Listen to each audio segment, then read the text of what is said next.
Hello বন্ধুরা, welcome back to my channel. তোমরা সবাই কেমন আছো? আশা করি সবাই খুব ভালো আছো, আমিও খুব ভালো আছি।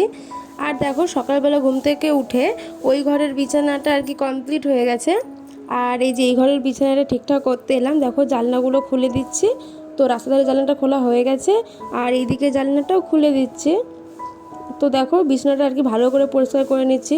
আর আমাদের এই বিছানা ঝাড়া না শুধু খুলেই যায়, তো কাঠিগুলো খুলে গেছিলো, তো আমি আবার ঠিকঠাক করে বিছানাপত্র তোলা কিন্তু কমপ্লিট হয়ে গেছে। আর আমি এদিকে চলে এসেছি চুলটা বাঁধার জন্য, যেহেতু সকালে পড়াতে যাবো তাই চুলটা একটু ভালো করে বেঁধে নিচ্ছি। আর জানো তো, কালকে আমার জীবনের একটা অনেক বড় একটা দিন, যেটার জন্য আর কি অনেকদিন অপেক্ষা করা একটা বিশেষ দিন। তো কালকে কি দিন আর কি, এতদিন ধরে আমি কি অপেক্ষা করেছি সেটা দেখতে হলে কিন্তু অবশ্যই কালকের ব্লগটা তোমরা সবাই দেখো, কেউ মিস করো না। আর এ দেখো চুল বাঁধা কমপ্লিটও হয়ে গেছে, তোমাদের সাথে কথা বলতে বলতে চুল বাঁধা কমপ্লিট হয়ে গেছে আমার। আর এই যে আমি এখন পড়াতে যাব, তার জন্য দেখো রেডিও হয়ে গেছি, সকালবেলা চা বিস্কুট খেয়ে বেরিয়ে পড়েছি। আর এদিকে আমি পড়িয়ে বাড়ি চলে এসেছি। আর রান্নাঘরে দেখি মা কিছু একটা চাপিয়েছে, তো চলো দেখি কি রান্না করছে। তো এই যে দেখো ডাল সিদ্ধ চাপিয়েছে। আমাদের ডাল কিন্তু বেশিরভাগ কুকারেই হয়, কিন্তু আজকে দেখি মা আবার কড়াইয়ে চাপিয়েছে। তো ভালোই সিদ্ধ হয়েছে, কদিন না হচ্ছিল না, তাই আমরা কুকারে করেছিলাম, এখন দেখি সিদ্ধ হচ্ছে ভালোই। আর এদিকে মা আমার জন্য একটা ডিম সিদ্ধও চাপিয়েছে, আর এই ডাল সিদ্ধ, এই দুটো দিয়ে আজকে সকালের খাবারটা খাবো। তো সকালে খাওয়া দাওয়া কমপ্লিট করে দেখো রান্নাঘরে চলে এসেছি মাছ ভাজার জন্য। মাছগুলো আর কি ভাজতে দিয়ে দিয়েছি। তো এবার একটু উল্টে দেবো আর কি, দেখো কেমন একসঙ্গে লেগে গেছে। মাছ উল্টাতে গেলে কিন্তু খুব ভয় লাগে, মনে হয় যেন তেল ছিটকাবে গায়ের মধ্যে। একটু দূরে দূরে থেকে মাছগুলো উল্টাচ্ছিলাম।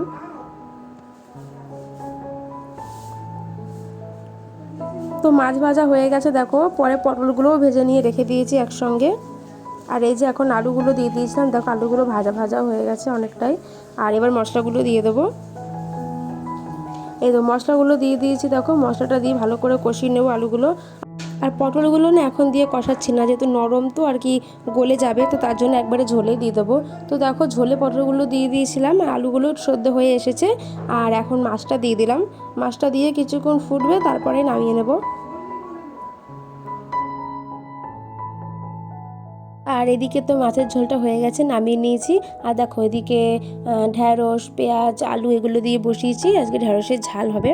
তো দেখো তোমাদের সামনে অনেকক্ষণ পরে এলাম, মানে দুপুরে রান্নাবান্না কমপ্লিট করে বাসন ধুয়ে স্নান টান করে তো খেয়ে দিয়ে এই যে এলাম। এখন আমি পড়াতে যাচ্ছি রেডি হয়ে, বিকেলবেলা পড়াতে। তো আজ অনেকটা দেরি হয়ে গেছে, তাড়াতাড়ি যাই। তো দেখো সন্ধ্যেবেলা আর কি চলে এসেছি, পড়িয়ে চলে এসেছি। আর এখন আমি বসে আছি, সন্ধ্যেবেলা কিছু খাবো, কিছু না খেলে না একদম ভালো লাগে না। এই যে এদিকে মুড়ি আর চা নিয়ে বসেছি, মায়ের দেখো চা খাওয়া একদম কমপ্লিট হয়ে গেছে, আমি এখন শুরুই করতে পারিনি। তো যাই হোক, এখন আমরা চা মুড়ি খাবো। তো হ্যাঁ, যেটা বললাম কালকে ভিডিওটা কিন্তু তোমরা অবশ্যই সবাই দেখো, আশা করি খুব ভালো লাগবে। আর হ্যাঁ, আমার চ্যানেলটিকে কিন্তু অবশ্যই সাবস্ক্রাইব করো। Bye, good night.